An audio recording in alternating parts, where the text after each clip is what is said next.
Bubby, not yet, but you remember what I taught you earlier, right? Earmuffs, okay, good. I reminded her. All right, good.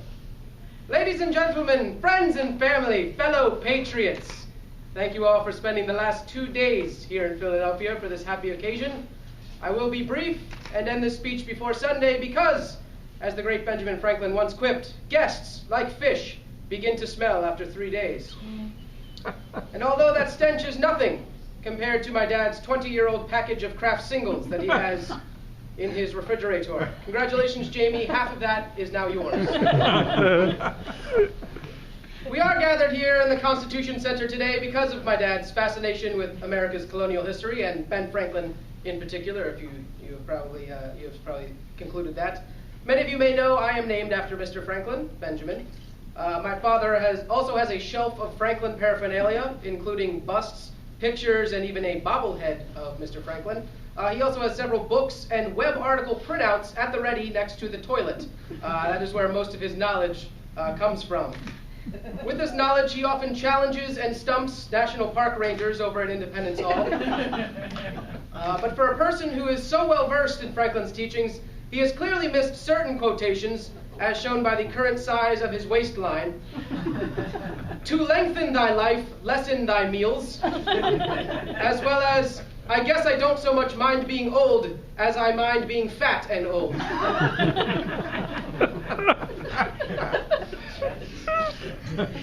So as you can tell by his eBay purchases, my name, and the choice of today's venue, my father has a rather unhealthy and obsessive relationship with our founding father, Dr. Franklin. I always tell my friends and folks that don't know him that if Benjamin Franklin was still alive today, my dad would be in a homosexual relationship with him. Or more likely, a groupie or stalker. And Jamie, I'm sorry, but I can't hold the truth any longer. My dad has, in fact, had a physical relationship with Dr. Franklin prior to meeting you. This obsession didn't stop when you started dating my father either. Mitch has been in contact with Franklin for many months. And he's here with us today. Benjamin Franklin, please, come in. Benjamin. Oh my God. Hello, my fellow Americans. Mitchell, I have something here with me today. I'm sure you're familiar with it. Of course, the first line is, in the course of human events. Do you know which I speak? Do you know what this document is? Yes. What is it? The Declaration of Independence. No, it's a restraining order. Dr. Franklin has, in fact, enlisted me to read this restraining order to you today. All right. Thank you, Mr. Franklin. I'm sorry for your troubles. When in the course of human events, it becomes necessary for one person to dissolve the stalking behavior which has connected him with another, a decent respect to the opinions of mankind requires that Ben Franklin should declare the causes which impel him to the separation via a restraining order. We hold these truths to be self-evident, that some men are created nerdy and creepy. The rest are endowed by their creator with certain unalienable rights, that among these are life, liberty, and the pursuit of privacy from chubby Jewish men rooting through their trash. The history of the present groom is a history of repeated harassment, assault, false imprisonment, sexual assault, criminal trespass, stalking, and lewdness. To prove this, let facts be submitted to a candid wedding party.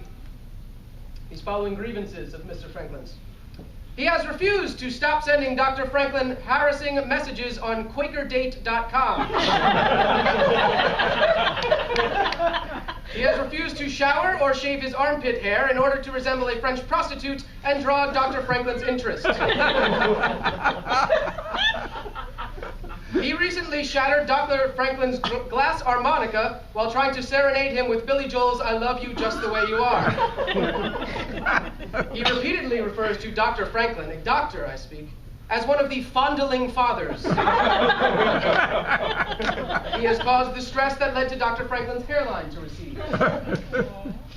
He, to honor to honor Dr. Franklin's choice of wild turkey instead of a bald eagle as national bird, ate bald eagle last Thanksgiving to help eradicate the species.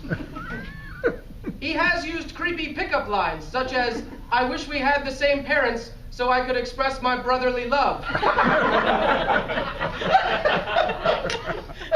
And "my teeth aren't the only thing made of wood."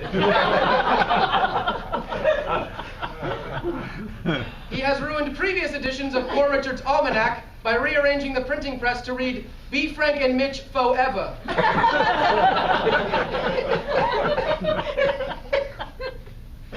Bubby earmuffs.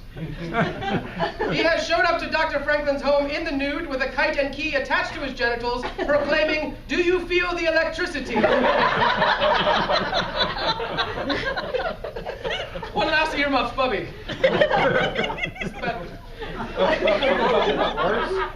He refers to condoms as redcoats, and during climax yells, "The British are coming, the British are coming."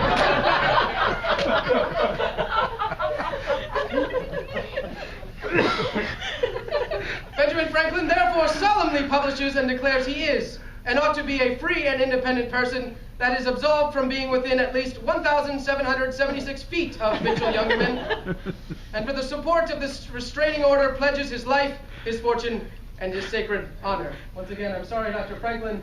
I hope you will enjoy some food with us tonight. Of course. You came here all this way. Of course. A few hundred years. All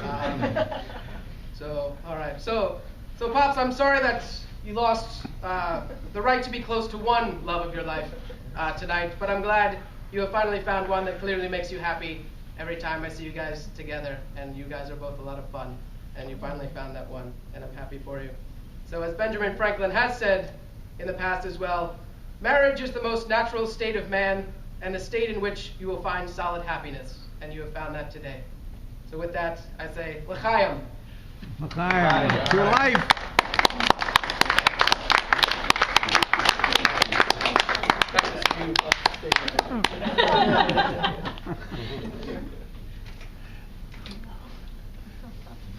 One last picture with him.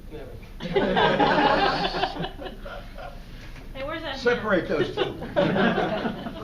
Where's that restraining order?